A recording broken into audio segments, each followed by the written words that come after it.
Wow, what a way to start the morning. And thank you. You know, for the morning after an evening where many people stay up late and perhaps do things that they wouldn't normally do on a typical day. Yeah. Wow, boy, if you slept in, you missed something this morning. Well, that's the thing. They say, oh, Mike, you get a general session keynote. Cool. You're on 8:30 in the morning last day.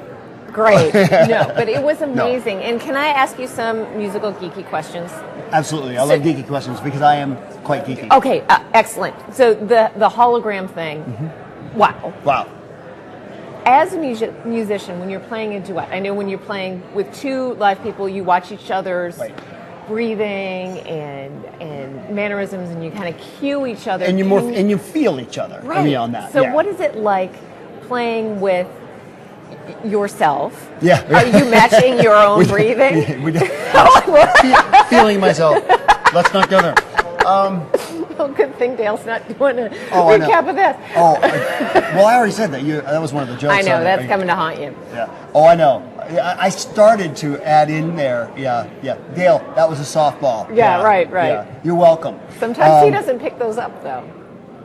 Well, he is a true virtuoso as well. Very true. He strategically picks what he does. I mean, from a comedian, I don't pretend to be. I could never be a songwriter. I could never do it close to what he does. But I watch what he does and I analyze it, and it's freaking brilliant. But anyway, so with the difference in feeling or performing with a hologram, right? Well, what it is you have to feel it in the beginning.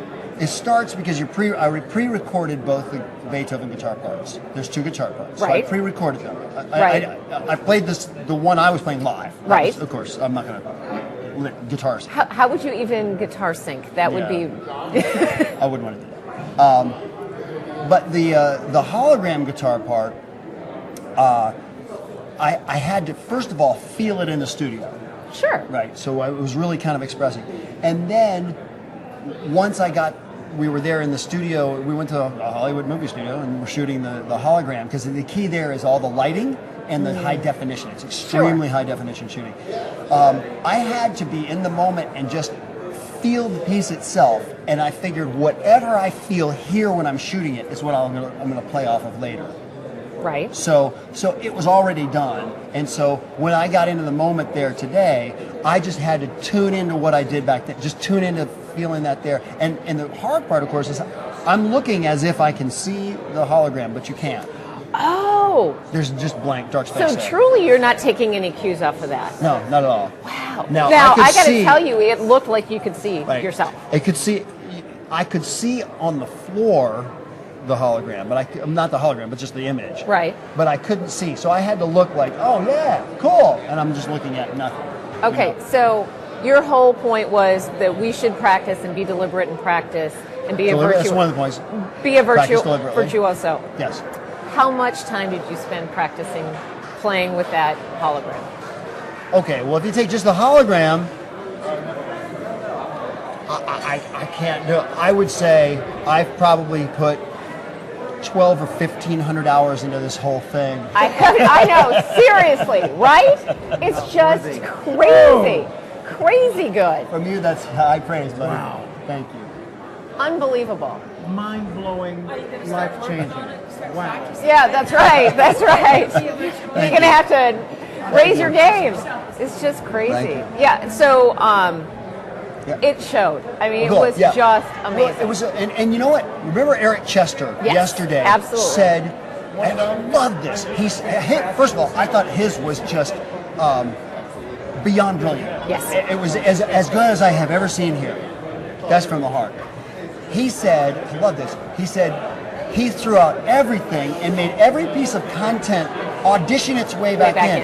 And I dropped jaw, turned to my wife, Tara, and I said, that happened to me 10 days ago. I had this thing set. I had written this speech, and I threw it all out.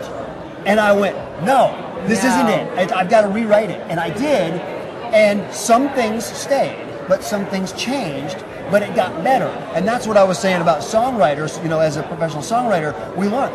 Good songs are written, great songs are rewritten. You write it, now throw it out. Because anyone listening to it, anyone hearing this speech, anyone hearing what's going on, is going to analyze it in every way possible. So you need to do that early.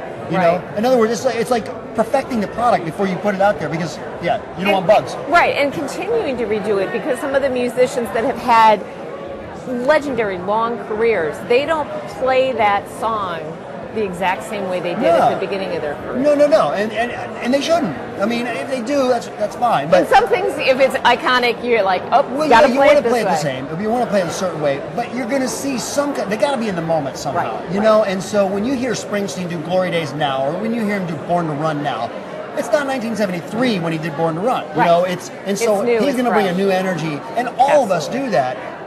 Perhaps similar content each time, but are going to bring a new energy, a new life experience, a new depth of wisdom to that. Fantastic. What an inspiration.